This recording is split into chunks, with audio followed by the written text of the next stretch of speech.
vous savez, hein, aussi bien Thibaut que moi, on est des anciens académiques, mais on garde ce lien beaucoup avec le monde académique, notamment au travers de Greg et son équipe, hein, puisque Greg est professeur aussi, et il travaille chez nous depuis longtemps. Il a fait sa thèse avec nous il y a quelques années, peu d'années, mais quand même quelques-unes, en marketing. Et donc, voilà, c'est un lien fort. Et donc, on va regarder avec toi les terrains de jeu, finalement, hein, d'un point de vue pour entamer un peu plus académique. Donc, je vais te passer la main. Merci beaucoup Isolis et bonjour à tous. Ravi de lancer les hostilités avec une petite session de 10 minutes pour nous mettre en jambes sur non pas quelques tendances, mais quelques terrains de jeu pour le CRM en 2025. Et je vais essayer de vous démontrer, comme le disait Isolis, que les académiques travaillent tellement que, en fait, il y a 2 temps forts dont je voulais vous parler aujourd'hui. Alors, je ne sais pas si la Zapette fonctionne. Ça y est, elle fonctionne. Parce qu'il se trouve que ce CRM Day arrive au moment d'un temps fort académique également.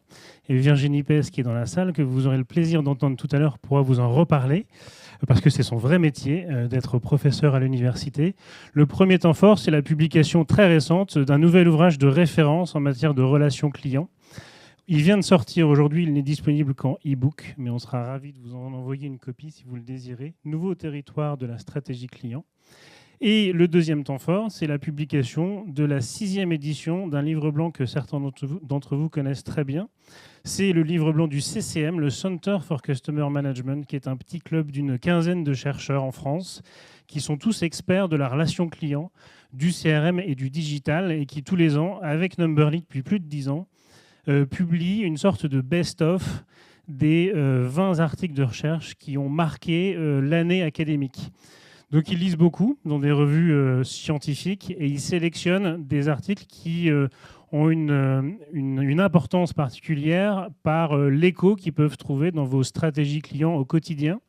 Et plutôt que de vous inviter à lire ces articles, ils en font une synthèse qui est extrêmement pédagogique pour en extraire des learnings et des takeaways. Donc qu'est-ce qu'on peut apprendre du monde de la recherche pour inspirer et informer des stratégies clients. Alors fort de ces 2 récentes publications, je ne vais pas vous parler d'innovation, mais plutôt de terrain de jeu, en effet, en repartant peut-être des fondamentaux du CRM, cet acronyme que vous connaissez tous dans la salle. Et là, normalement, je ne vous apprends rien.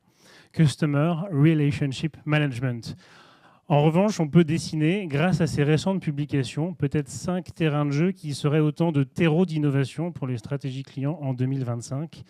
Et je crois que c'est ça qui est intéressant. Alors, si on reprend cet acronyme et ces 3 lettres, le premier terrain de jeu, si on s'intéresse au customer, est intéressant, avec une première question, qui est le client ?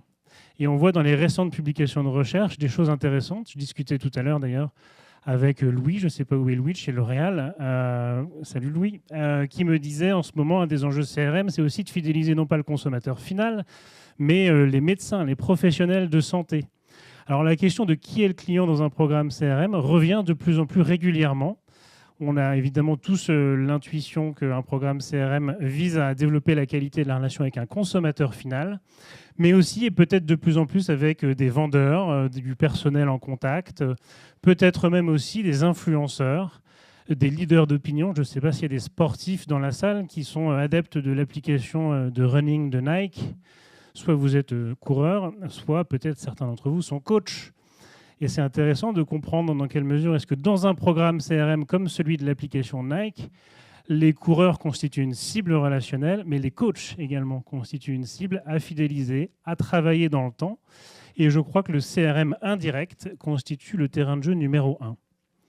Le deuxième terrain de jeu qu'on voulait évoquer ensemble et qui ressort de ces travaux, si on s'intéresse au M de management, c'est une grande question. Qui manage qui ? C'est étonnant d'avoir mis ce terme management juste à côté de relation. On ne manage pas une relation amicale, par exemple. On ne manage pas une relation avec son conjoint ou sa conjointe. Et pourtant, quand on parle de relation client, on parle de management. Alors, on parle de plus en plus de management dans des travaux récents, à l'ère de la sobriété des pratiques, à la fois de la sobriété environnementale, mais aussi de la sobriété du point de vue du degré de sollicitation d'un consommateur, de potentielle fatigue du consommateur, de sursollicitation du consommateur. Alors, on apprend par exemple dans l'ouvrage que je mentionnais que le CRM plus sobre serait un CRM qui n'a pas pour vocation de vendre moins, mais de vendre mieux. Et je crois qu'on a ici un premier jalon important pour esquisser des stratégies clients plus sobres pour 2025. Alors, ça veut dire quoi, vendre mieux plutôt que de ne pas vendre moins? Alors, vendre mieux, c'est sûrement mieux répondre aux besoins, des attentes de clients, de consommateurs, et de mieux répondre à ces besoins par différents types de données. Si ce livre blanc vous intéresse, vous avez pas mal d'exemplaires à la sortie de cette salle. Vous apprendrez par exemple qu'on a en 2023 le premier article de recherche qui s'inspire de toutes les enquêtes de satisfaction client pour enrichir par exemple des segmentations dans vos programmes CRM. On segmente beaucoup aujourd'hui les programmes CRM sur des données de transaction, qui sont mes gros acheteurs, mes acheteurs moyens, mes petits acheteurs. Et on s'aperçoit qu'en enrichissant des données des segmentations clients par des données, par exemple, de NPS ou d'enquête de satisfaction, on a beaucoup plus de pertinence et des taux de réactivité qui sont bien supérieurs pour développer des KPI traditionnels. Donc on va sûrement se diriger dans un monde où le terrain de jeu numéro 2, c'est sûrement mieux travailler ce qu'on appelle le voice of the customer, combiner différents types de données, de la donnée de transaction évidemment, ça on en a l'habitude en CRM, mais aussi des données de satisfaction, des données d'attitude, des données d'usage peut-être dans des voitures connectées ou demain des voitures autonomes. Le troisième terrain de jeu, Thibaut en parlait d'Austin en direct, c'est la data collaboration évidemment, et on va en reparler dans le programme cet après-midi, qui sert un double objectif, et c'est aussi pour ça qu'on le qualifie souvent de troisième vague du marketing digital, à la fois plus de pertinence pour le consommateur et plus de ROI pour les stratégies clients. Et je crois que c'est justement grâce à cette équation, cette équation win-win en particulier, que la data collaboration constitue un troisième terrain de jeu particulièrement prometteur. Et puis pour conclure, si on s'intéresse au R de relationship, la question c'est plus qui manage qui, mais what's in it for me, c'est-à-dire what's in it for me du point de vue du consommateur.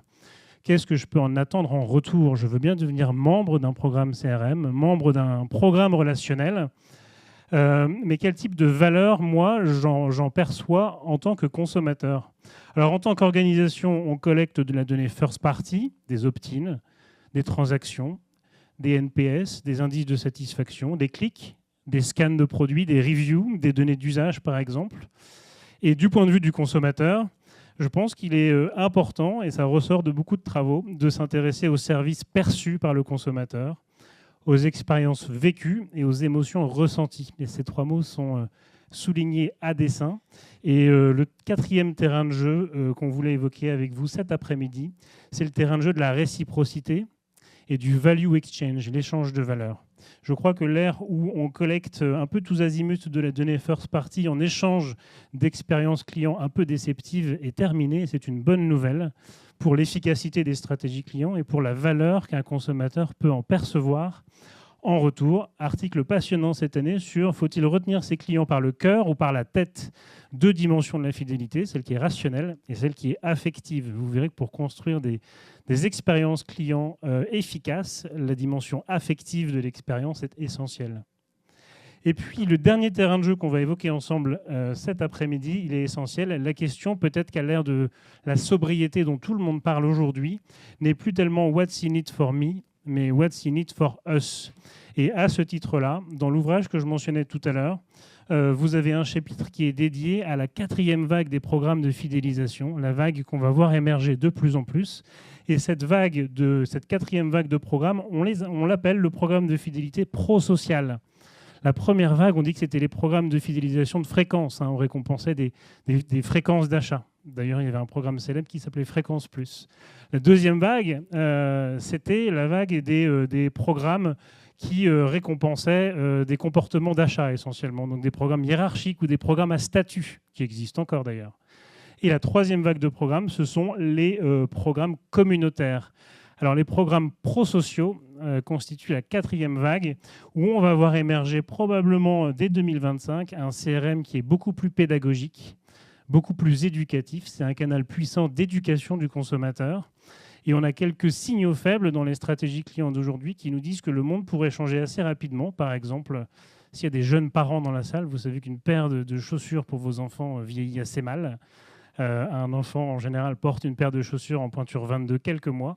Et on voit des enseignes qui incitent au retour gratuit de ces articles en échange d'un bon d'achat de 15 €. C'est ce que fait Jacadi.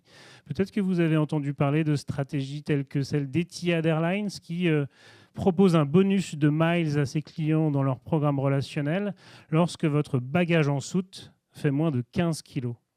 Intéressant. Et on voit que la récompense de comportements dits prosociaux sont des signaux faibles d'un CRM qui serait beaucoup plus éducatif et pédagogique demain. Et c'est le 5e et dernier terrain de jeu qui va nous occuper cet après-midi. Sur ce, je vous dis merci et je vous souhaite un excellent CRMD. Un immense merci, Greg. J'en profite pour remercier... c'est toujours, je trouve, passionnant quand les mondes académiques et business se décilotent. Donc, j'en profite pour remercier tous les académiques qui font l'effort de partager le fruit de leur travail, qui est long et laborieux. Bien placé parce que je l'ai fait aussi et c'est très long avec des gens du business et les gens du business qui aussi feront un pas vers l'académique parce que je pense qu'on a un terreau extrêmement fertile en France, en CRM, en recherche. Et donc, c'est important que les deux mondes se cross-fertilisent parce que c'est un vrai avantage, je pense, pour notre pays. D'ailleurs, nous exportons beaucoup de gens en CRM dans le monde entier. Pour continuer, j'ai l'immense plaisir de passer la main à Loïc et à notre premier invité, Alexandre Moulin. C'est un grand honneur de vous recevoir ici.